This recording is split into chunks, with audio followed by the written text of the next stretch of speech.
नमस्कार प्यारे मित्रों, आप सभी का मुकेश टेक एजुकेशन में स्वागत है। मैं मुकेश चौरसिया, आपका केमिस्ट्री एजुकेटर।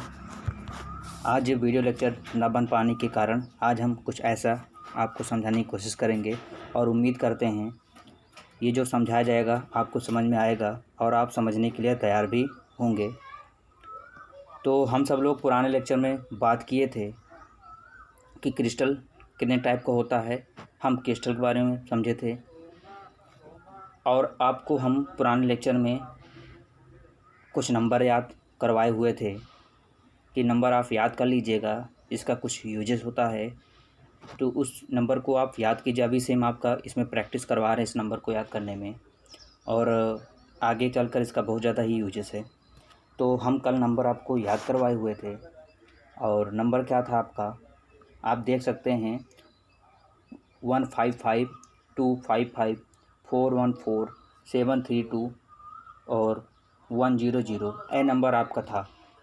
और हम आपको नंबर कहे थे कि 3 अंक के पहले क्या लगा देना है, आपको दशमलव लगा देना है। तो नंबर आपको हम याद करवाए हुए थे। नंबर आप देख सकते हैं क्या दिख रहा है आपको, 0.155 0.225 और 0.414। अगला नंबर था 0.732 और अगला क्या दिख रहा है आपको 1.000। तो आप देख सकते हैं ये आपका होता क्या है, ये आपका आयनिक रेडियस होता है। अगर और आपको हम एक नंबर और याद करवाए थे, क्या होता है आपका क्वाड्रेशन नंबर आपको याद करवाए हुए थे। सीएन हम लिखे थे वहाँ पर, हम आप कहे थे आपको याद करिएगा। क्या था आपका, ये 3 था, यहाँ पर ये 4 था, यहाँ पर ये 6 था, यहाँ पर ये 8 था। तो अगर हम इस नंबर को याद कर लिए होंगे तो आज हम समझते हैं ये नंबर होता क्या है, क्या यहाँ पर कैसे इसका इस्तेमाल होगा। सिर्फ इसका छोटा सा एक हम इंट्रोडक्शन देते हैं और हम आपको बहुत अच्छी तरह बेसिक से आगे चलकर हम काफ़ी आपको इसके बारे में समझाएंगे, आपको स्पेशल देंगे, इनको बहुत इजी वे में हम आगे जाकर समझेंगे। चलिए आगे देखते हैं हम। अगर ये आप जो बीच में देख रहे हैं, ये जो ब्लैक कलर का पॉइंट आपको दिख रहा है, और ये देख सकते हैं आप, ये जो ब्लैक पॉइंट का आपको दिख रहा है, यहाँ भी आप देख सकते हैं और यहाँ भी आप देख सकते हैं ब्लैक पॉइंट का आपको एक पॉइंट दिख रहा है ब्लैक कलर का।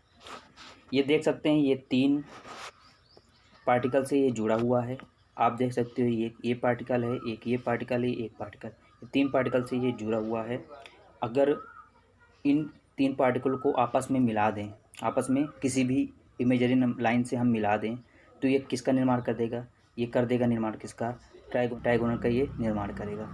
तो अगर हम इस तरह इसको मिलाते हैं, इसको और यहाँ से इसको और यहाँ से इसको मिलाते हैं, ध्यान दीजिएगा बीच में, अगर इसको और इसको और इसको हम आपस में मिला दें तो ये किसका निर्माण कर रहा है, एक ट्राइगोनल का ये निर्माण कर रहा है। क्लियर है।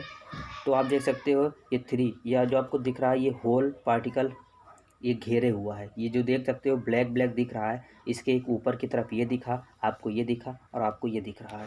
ये जो 3 टाइप का दिख रहा है आपको, ये क्या है, एक होलो पार्टिकल है जो क्या हुआ है, इस ब्लैक वाले को घेरा हुआ है। तो अगर हम इसका किसी आपस में इन तीनों को एक इमेजरी लाइन से मिला देते हैं, किस लाइन से, एक इमेजरी लाइन से इसको मिला देते हैं, तो ये किसका निर्माण करता है, ट्राइगोनल स्ट्रक्चर का। ऐसे अगर हम इस 4 वाले में देखते हैं, इसे अगर हम इस 4 वाले में देखें तो क्या होता है, अगर 4 वाले को हम मिला देंगे तो क्या बनेगा, ये टेट्राहाइड्रल स्ट्रक्चर बन जाएगा। अगर इसी को हम 6 वाले में मिला देंगे तो क्या बन जाएगा, आपका ऑक्टाहाइड्रल बन जाएगा। और आप देख सकते हैं ये जो दिख रहा है आपको, ये 8 वाला जो दिख रहा है, ये आपको शायद क्यूबिक दिख रहा होगा। तो अगर ये ब्लैक वाले जो 8 पॉइंट दिख रहा है, ये किसका निर्माण कर देगा, ये क्यूबिक का निर्माण कर देगा। तो यहाँ से हम समझे क्या कि ये जो 3 है ये क्या है, क्वाड्रेशन नंबर है, और 0.155 क्या है आपका, ये आयनिक रेडियस है। तो अगर हम ये जो देख रहे हैं ब्लैक पॉइंट का ये दिख रहा है, ये एक पार्टिकल है। अगर इन पार्टिकल से हम किसी क्या होलो पार्टिकल को आपस में मिला देते हैं तो क्या बनता है आपका, ये बनता है ट्राइगोनल स्ट्रक्चर। और कल हम इसके बारे में लिखवाए भी थे, ठीक है। तो आप तो समझ जाइएगा। और चौथा क्या था आपका, ये आपको बताया था टेट्राहाइड्रल बनेगा। और जो छठा होता है क्वाड्रेशन नंबर, उसमें हम लिखवाए थे ऑक्टाहाइड्रल लिखवाए थे। 8वां क्या था आपका, क्यूबिक, ठीक है। तो यहाँ से हम इसको समझे, ठीक है। आगे जाकर हम स्पेशल इसका देंगे और इसको अच्छे वे में हम समझने की कोशिश करेंगे। फ़िलहाल अभी हम इसको समझने की हमको आवश्यकता है, ठीक। विभिन्न प्रकार के क्रिस्टलीय ठोसों के मुख्य अभिलक्षण की हम बात करेंगे और देखेंगे कि इनमें क्या क्या अभिलक्षण होते हैं। ठीक है, पहला आपको दिख रहा है, क्या दिख रहा है आपको? संघटक कण आपको दिख रहे होंगे। ठीक है, अभिलक्षण में। और इसके बात किया जाए संघटक कण के आयनिक ठोस क्या होते हैं, तो धनायन होते हैं और क्या होते हैं? ऋण आयन होते हैं। क्लियर है? धनायन एवं ऋणायन, जैसे बात करें हम यहाँ से बात करें किसकी? Na, किसकी बात करें? Na प्लस होता है और Cl क्या होता है आपका? माइनस होता है। Na प्लस होता है, Cl माइनस होता है। ये दो प्रकार के आयन होते हैं। ये क्या होते हैं? दो प्रकार के आयन होते हैं और ये आयनिक क्रिस्टल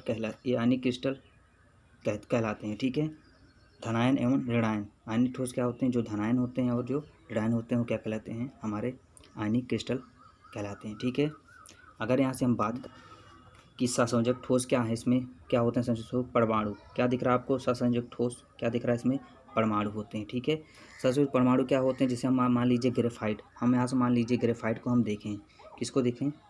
ग्रेफाइट को हम देख लें। ग्रेफाइट के जो परमाणु होते हैं वो कार्बन, ग्रेफाइट के जो परमाणु होते हैं वो कार्बन कार्बन कार्बन कार्बन से मिलकर कोवेलेंट बांड बनाते हैं। क्लियर है? कोवेलेंट बांड बनाते हैं। तो कोवेलेंट बांड बनाएंगे, इन्हें क्या कहेंगे? सहसंयोजक बंध से ये क्या होते हैं? कोवेलेंट बांड को क्या बोलते हैं? सहसंयोजक बंध से ये बंधे होते हैं। ठीक है, और भी आप एग्जांपल दे सकते हो। डायमंड से देख सकते हो। डायमंड में जो कार्बन परमाणु श्रृंखला होती है वो सहसंयोजी बंध ही होता है। ठीक है, तो हम जाने क्या यहाँ से आप देख लीजिए, हमने सीखा क्या? आयनिक ठोस संघटक कण क्या है? धनायन एवं ऋणायन हमने सीखा। जिसे Na प्लस Cl माइनस हमने देखा। सहसंयोजक ठोस क्या होते हैं आपके? परमाणु में हमने देखा ग्रेफाइट कार्बन कार्बन परमाणु से जुड़ा होता है। आप देख सकते हैं। अगला क्या आप देख सकते हैं? अगला क्या दिख रहा है आपको? आणविक ठोस में आप देख सकते हो ये अणु क्या होते हैं? आणविक ठोस में अणु होते हैं। अणु कैसे हम समझेंगे इसको? कार्बन डाइऑक्साइड जो होती है, ध्यान दीजिएगा, समझिएगा बिल्कुल आसान भाषा में। कार्बन डाइऑक्साइड जो होती है उसमें जो CO2, उसमें जो क्या होता है? CO2, उसमें जो CO2 की अणुओं आपस में वंडर वाल्स बांध से जुड़े होते हैं। ठीक, किससे जुड़े होते हैं? वंडर वाल्स बंध से जुड़े होते हैं। ठीक है, तो हम कह सकते हैं संघटक कण में आणविक ठोस क्या किससे बना होता है? आप कैसे कहोगे? अणु से। किससे बना होता है? अणु से।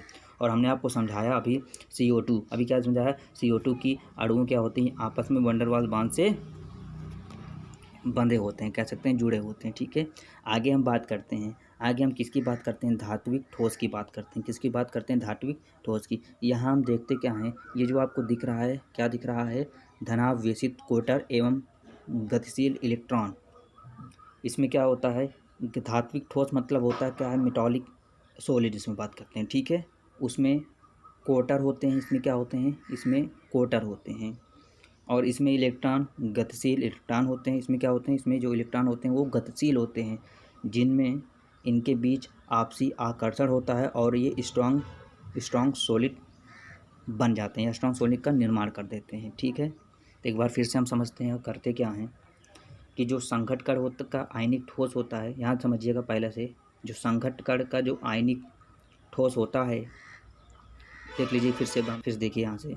संघटक कण क्या होता है? संघटक कण का जो आयनिक ठोस होता है वो धनायन एवं ऋणायन, मतलब आप देख सकते हैं Na प्लस Cl माइनस, दो प्रकार के आयन होते हैं। ये आयनिक क्रिस्टल कहलाते हैं या हम कहते हैं। ठीक है, सहसंयोजक ठोस इसमें किससे बना होता है? ये परमाणु से बना होता है। क्या? संघटक कण के जो सहसंयोजक ठोस होते हैं वो परमाणु से मिलकर बना होता है। अभी आपको एग्जांपल दिया हमने, क्या? ग्रेफाइट दिया, डायमंड दिया। ठीक है, ग्रेफाइट में कार्बन कार्बन, डायमंड में डायमंड करेंगे जब, तो हम देख सकते हैं कार्बन जो परमाणु सहसंयोजक बंध होता है। आणविक ठोस की बात करें हम, तो ये क्या होता है आपका? अणु। आणविक ठोस की बात करें हम तो क्या कह सकते हैं? इसको हम अणु। किसकी बात कर सकते हैं हम? अणु में बताया आपको CO2 कार्बन डाइऑक्साइड अभी हमने समझाया। और धात्विक सोड हमने क्या बताया? इसमें क्या होता है? धनावेशित कोटर होते हैं। क्या होते हैं? धनावेशित कोटर होते हैं। इसमें इलेक्ट्रॉन गतिशील होते हैं तथा ताकि इनमें के बीच आकर्षण, इनके बीच क्या होता है? एक आकर्षण हो जाता है जिससे ये स्ट्रॉन्ग सॉलिड का निर्माण कर देते हैं। क्लियर है? आगे अब पढ़ते हैं। आगे बात देखिए, समझते क्या हैं? आबंधन। आगे क्या समझते हैं? आबंधन। अबंधन होता क्या है यहाँ समझें हम। आयनों की उपस्थिति कारण, इसको हम पहले भी आपको बता चुके हैं एक बार पिछले वाले लेक्चर में। यहाँ देखिए आयनिक ठोस में क्या कह रहा है अबंध, आयनों की उपस्थिति के कारण प्रबल गुलामी स्थिर वैद्युत बल। यहाँ देख सकते हैं इसमें क्या था, स्थिर वैद्युत बल हम लिखवाए थे कल, इसमें क्या है स्थिर वैद्युत बल। ठीक है, तो आप यहाँ देख सकते हैं आयनों की जो उपस्थिति के कारण जो प्रबल गुलामी स्थिर वैद्युत बल के कारण क्या होता है, इनमें प्रबल क्या हो सकता है, गुलामी स्थिर वैद्युत बल उपस्थित होता है। ठीक है, अगर हम यहाँ से बात करें किसकी, सहसंयोजक ठोस की बात करें तो परमाणु सहसंयोजक बंधों से जुड़े होते हैं। अगर हम कहें आबंधन, आबंधन में सहसंयोजन ठोस क्या होते हैं तो आप क्या कहोगे, आप कहेंगे परमाणु सहसंयोजन। यहाँ इसको देखिए, ये देखिए इसको जो टिक लगा रहे हैं इसको देखिएगा, परमाणु सहसंयोजन बंधों से जुड़े होते हैं। क्लियर है। अब तीसरा देखते हैं, तीसरा क्या कह रहा है, आणविक ठोस। अगर हम आणविक ठोस की बात कर रहे हैं तो द्विध्रुव द्विध्रुव अन्योन क्रिया परिक्षेपण, यहाँ देख सकते हैं क्या लिखा गया है, लैंगडन बल हाइड्रोजन आबंधन। और ये सब किससे बना होता है, किस प्रकार से, इसमें कौन सा बल कार्य करता है, इसमें कार्य करता है वंडर वाल्स फोर्स भी कार्य करता है। ठीक है, अगला आपको दिख रहा है धात्विक ठोस मेटालिक सॉलिड। अगर आबंध में मेटालिक ठोस का क्या स्थान है, कैसे इसको समझेंगे, तो इसका जो कोटर एवं इलेक्ट्रॉन में धात्विक आबंधन होता है। क्या कह सकते हैं, इसके जो कोटर एवं इलेक्ट्रॉन होंगे उनमें क्या होगा, एक धात्विक आबंधन होगा, इनका एक धात्विक आबंधन होगा। तो हम आगे चलते हैं, भौतिक प्रकृति, किसकी बात कर ले हम, भौतिक प्रकृति। चलिए समझते हैं भौतिक प्रकृति। कठोर एवं भंगुर, यहाँ समझते हैं कि क्या होता है। अगर यहाँ से हम अभिलक्षण क्या कह रहा है, आपका अभिलक्षण कह रहा है भौतिक प्रकृति। यहाँ समझते हैं कि आयनिक ठोस, भौतिक प्रकृति का आयनिक ठोस होता क्या है, कठोर एवं भंगुर होते हैं। कठोर एवं क्या होते हैं, यहाँ समझ सकते हैं कठोर एवं क्या होते हैं, भंगुर होते हैं। जैसे हम ग्रेफाइट की बात करें, डायमंड की बात करें, ये सब बहुत ज़्यादा ही क्या होते हैं, कठोर होते हैं। क्या होते हैं, कठोर होते हैं। ये कुछ हद तक मुलायम होते हैं, बस कुछ हद तक ये मुलायम होते हैं, क्योंकि ये वंडर वाल्स इनमें बंद होता है। अगर ग्रेफाइट और डायमंड की बात करें तो वंडर वाल्स इनमें बंद होता है और इन्हीं के कारण ये क्या होते हैं, मुलायम होते हैं। और इन्हीं के कारण, इन्हीं की वजह से क्या होते हैं, ग्रेफाइट बिखर जाता है। कहने का मतलब ये कठोर तो होता है, परंतु अगर इस पर हम किसी चीज़ का भार करके हथौड़ा से मारें तो ये क्या हो जाता है, भंगुर हो जाता है। क्या हो जाता है, ये भंगुर हो जाता है। तो हम कह सकते हैं कि परमाणु परमाणु के बीच सहसंयोजी बंद होते हैं, बंद होते हैं। ठीक है, तो आप और भी एग्जांपल ले सकते हैं। डायमंड देखिए, हीरा तो एक प्रकार का बहुत ज़्यादा ही ठोस होता है। और भी एग्जांपल ले सकते हैं, काफ़ी एग्जांपल होते हैं। ठीक है, तो समझे क्या भौतिक प्रकृति क्या होती है, कठोर एवं भंगुर होते हैं। अच्छा, अगले में बात करें, अगर सहसंयोजक ठोस क्या होता है, भौतिक प्रकृति सहसंयोजक ठोस कैसे होता है, ये कठोर होता है। क्या होता है, ये कठोर होता है। अगर हम आगे बात करें, किसकी बात करें, आगे आणविक ठोस की बात करें तो ये क्या होता है, समानतः मृदु होता है। और धात्विक ठोस की बात करें तो कठोर किंतु आघात वर्धनीय और तन्य होता है। कठोर तो होता है, आघात वर्धनीय मतलब इस पर क्या हो, घात सहने की क्या होती है, क्षमता होती है। आप कितना भी इस पर मारेंगे, एक घात सहने की क्षमता होती है। और इसको एक तार समझ सकते हैं, तार को खींचेंगे, एक प्रकार का तार ही समझिए। ठीक है, तन होता है, तन मतलब कि तनाव, मतलब कहते जितना पीटेंगे उतना लंबा होता चला जाएगा। क्लियर है, तो यहाँ सीखा क्या, भौतिक प्रकृति। अब आगे चलिए, आगे देखते हैं अगला क्या, आयनिक ठोस गलनांक। गलनांक देखेंगे आयनिक ठोस का तो क्या होता है, अति उच्च होता है, मतलब बहुत ही ज़्यादा अधिक होता है। और सहसंयोजित ठोस की देखेंगे तो ये होता है, उच्च होता है। क्या होता है, ये उच्च होता है। और आणविक ठोस की अगर देखेंगे तो ये क्या होता है, अति निम्न होता है। क्या होता है, ये अति निम्न होता है, मतलब बहुत ही कम होता है। और धात्विक ठोस की बात करें तो ये क्या होता है, पर्याप्त उच्च होता है। तो यहाँ सीखा क्या, गलनांक देखिए, आणविक ठोस जो देखिए गलनांक का, ये क्या होता है, अति उच्च होता है, बहुत हाई होता है। और सहसंयोजित ठोस जो देखिए क्या होता है, वो उच्च होता है, बहुत ही ज़्यादा नहीं, मतलब उससे कम उच्च होता है।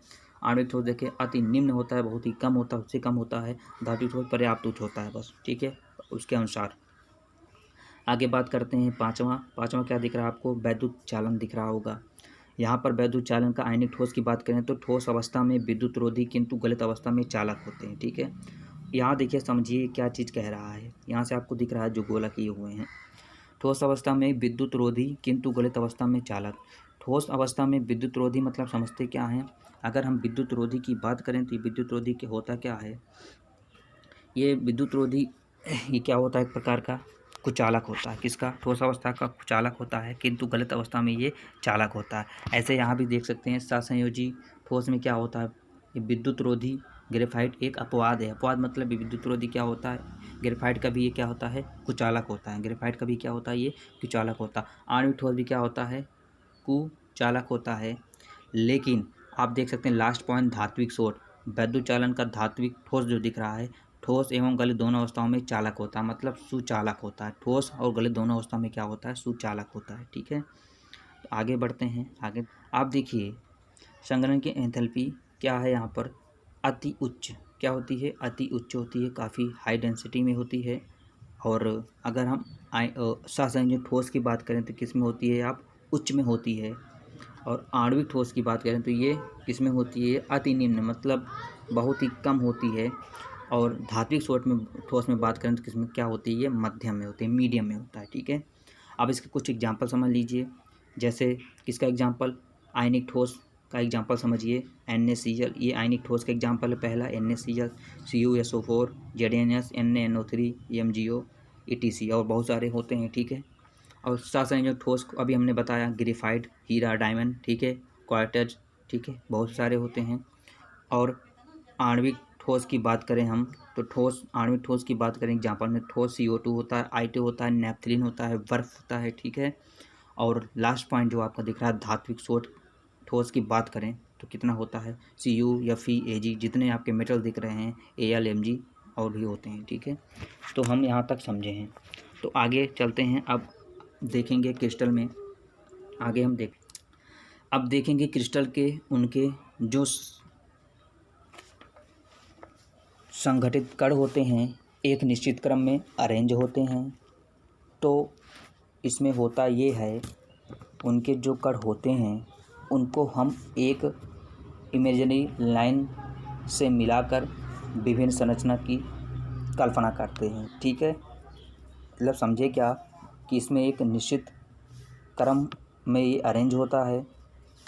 जो इसमें होता ये है कि जो कण इसमें होता है उनको हम एक इमेजिनरी लाइन से मिलाकर एक विभिन्न संरचना की कल्पना करते हैं। आप देख सकते हो यहाँ पर आपको ये कुछ लाइनें दिख रहे थे, इनको हम आपस में क्या कर दिए हैं? मिला दिए हैं। तो ये कुछ संरचना क्यूबिक टाइप में कुछ संरचना का निर्माण कर दिया, कुछ संरचना का ये निर्माण कर दिया। ठीक है, तो कण इस तरह से जमे होते हैं। इनके जो कण होते हैं, ध्यान से सुनिएगा, इनके जो कण होते हैं वो इस तरह जमे होते हैं कि वो क्यूबिक फॉर्म में होते हैं। किस फॉर्म में होते हैं? ये क्यूबिक फॉर्म में। देखिए इनका जो कण था इनको हम आपस में मिला दिए किसी इमेजिनरी लाइन से।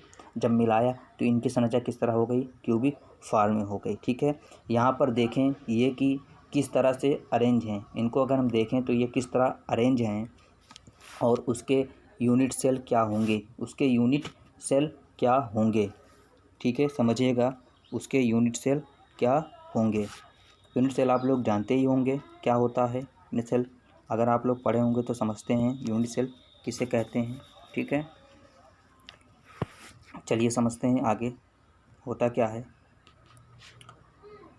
यहाँ से अब आगे देखते हैं हम यूनिट सेल, क्रिस्टल लैटिस, जालक बिंदु जिसको बोलते हैं, इन सब की डिफिनेशन एग्ज़ाम में बहुत ही ज़्यादा आती है। ठीक है, इनको थोड़ा समझेंगे और हम कल नेक्स्ट लेक्चर में, नेक्स्ट वीडियो में इनकी डिफिनेशन आपको देंगे, ताकि आप उस डिफिनेशन को पढ़िए और अच्छे से तैयार कीजिए, ताकि आपका बोर्ड के एग्ज़ाम में जो क्वेश्चन आए उसको आप अच्छी तरह कर लीजिए। ठीक है, अब चलिए समझते हैं अच्छी तरह, ध्यान दीजिएगा।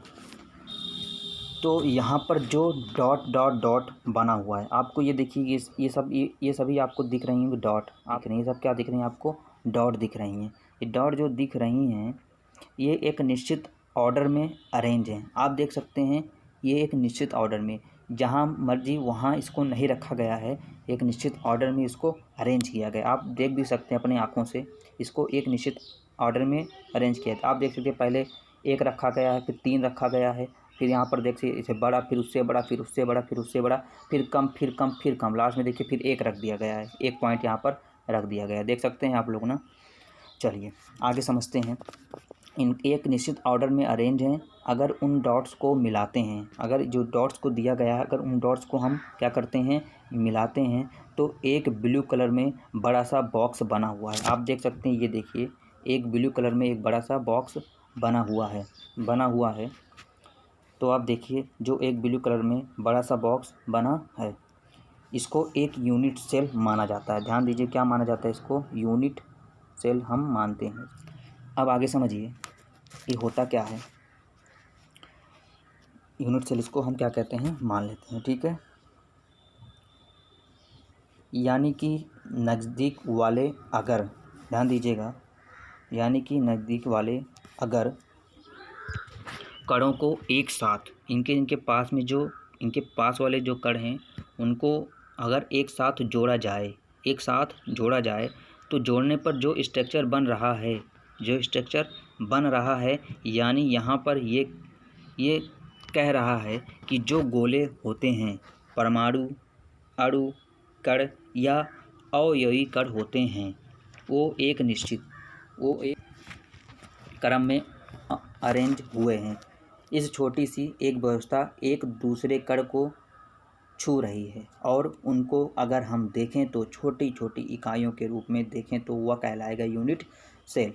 ये जो यूनिट सेल है, जब आपस में एक साथ और भी कणों को जोड़ा जाए, कई यूनिट सेल का एक समूह होता है जिसको क्रिस्टलाइन लैटिस कहते हैं। आप देख सकते हैं ये जो आपको दिख रहा है, ये क्या है, क्रिस्टल लैटिस बोलते हैं।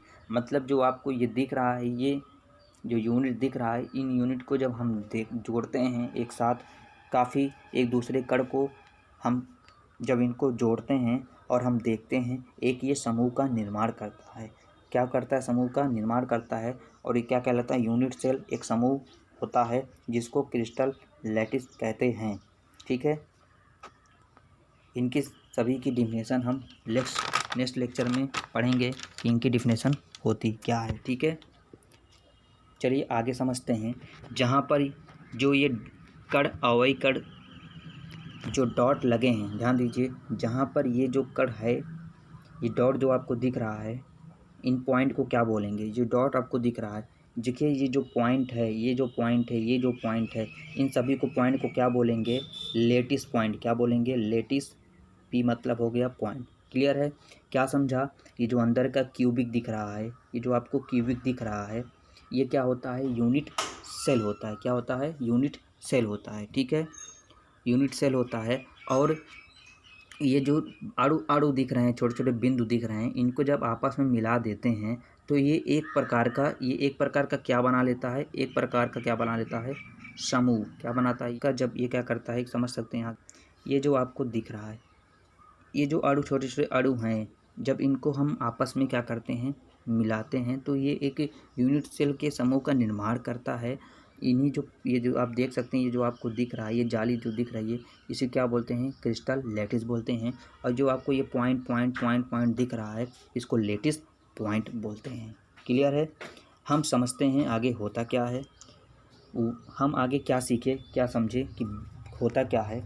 हम यहाँ से देखिए हम समझे क्या। वह सबसे छोटी व न्यूनतम इकाई किसी क्रिस्टल में, जिसमें ध्यान दीजिएगा, वह सबसे छोटी या कह सकते हैं न्यूनतम इकाई किसी क्रिस्टल में जिनमें बारंबार पुनरावृत्ति होने से या आने से पूरी क्रिस्टल का निर्माण होता है, या कह सकते हैं क्रिस्टल लैटिस का निर्माण होता है, उसे क्या बोलते हैं, यूनिट सेल बोलते हैं। एक बार फिर सुनिए ध्यान से। कल हम डिफिनेशन आपको देंगे, लेकिन एक बार आप पहले सुन लीजिए इसको कहते क्या हैं। वह सबसे छोटी या वह न्यूनतम इकाई किसी क्रिस्टल में जिसमें बारंबार पुनरावृत्ति होने से या आने से पूरी क्रिस्टल का निर्माण होता है या क्रिस्टल लैटिस का निर्माण होता है, यूनिट सेल कहलाता है। यूनिट सेल को हिंदी में कहते हैं इकाई कोशिका। ठीक है, इकाई कोशिका, कहीं पे इकाई कोष्ठिका भी पढ़ा जाता है। तो आप देख सकते हो जो क्यूबिक टाइप में जितनी संरचना बनती जाएगी, इस सब को क्या बोलेंगे, जितनी आप इन छोटे छोटे बिंदुओं को, इन छोटे छोटे पॉइंटों को मिलाकर जितनी संरचना आप बनाएंगे, इन्हीं को क्या बोलेंगे, यूनिट सेल बोलेंगे। क्लियर है। और साथ में इन्हीं कोशिकाओं के मिलने से एक छोटी क्रिस्टल की संरचना बनती है जिसे हम क्रिस्टल लैटिस कहते हैं। और इन्हीं संरचना जो दिख रही है आपको, ये यूनिट सेल जो आपको दिख रही है, इन्हीं कोशिकाओं के मिलने से, इन्हीं कोशिकाओं के मिलने से, मतलब इन जो कोशिका हैं इनको आपस में मिला दें तो जो छोटी सी संरचना बनेगी, जो छोटी सी संरचना बनेगी उन्हें क्या कहेंगे हम, उन्हें कहेंगे क्रिस्टल लैटिस। क्या बोलेंगे, क्रिस्टल लैटिस। कहने का मतलब कि पहले हम सभी को मिलाते गए तो आपका एक ग्रुप का निर्माण हो गया जिसको कहा गया यूनिट सेल कहा गया। आप देख सकते हो ये जो आपको दिख रहा है, ये जो अंडरलाइन हम कर रहे हैं, ये जो आपको दिख रहा है ये आपका यूनिट सेल है। और लेकिन इसी यूनिट सेल के साथ ये जो कोशिका दिख रही है, जो कोशिका मत समझते हैं ना, ये कोशिका दिख रही है, इनके मिलने से एक छोटी क्रिस्टल की संरचना बनती है, एक छोटी क्रिस्टल की संरचना बनती है। आप मैं कह सकते हैं इसको उठाकर अलग कर दें, एक छोटी सी संरचना बनती है जिसे क्या कहते हैं हम, क्रिस्टल लैटिस कहते हैं। और उन स्थानों को जहाँ पर अवयवी कण होते हैं, उन स्थानों को जहाँ पर, जैसे ये सब दिख रहा है, ये सब दिख रहा है, उन स्थानों को जहाँ पर अवयवी कण होते हैं उन्हें क्या बोलते हैं, लैटिस पॉइंट कहते हैं। ठीक है, तो हम आज यहाँ तक समझे और नेक्स्ट लेक्चर में हम इसको परिभाषा समझेंगे, इसकी डिफिनेशन समझेंगे, ये होता क्या है। ठीक है, तो आप समझ गए होंगे कि जो समूह होगा, जो हम निर्माण करेंगे, इनके अणुओं से जो पॉइंट दिख रहा है, जो समूह बनेगा ये यूनिट सेल कहलाएगा। और उन्हीं यूनिट सेल की कोशिकाओं से एक छोटी संरचना का निर्माण जो होगा वो कहलाएगा क्या, हमारा क्रिस्टल लैटिस कहलाएगा। और जो ये पॉइंट आपको दिख रहा है, ये कह रहा है हमारा लैटिस पॉइंट। तो आप आगे देख सकते हैं क्रिस्टल में उनके संघट्ट कण एक नियमित क्रम में उच्च परास में अरेंज होते हैं। तो आप देख सकते हो कि क्रिस्टल बना आपका, समझे क्या। तो उम्मीद करता हूँ आपको समझ में आया होगा।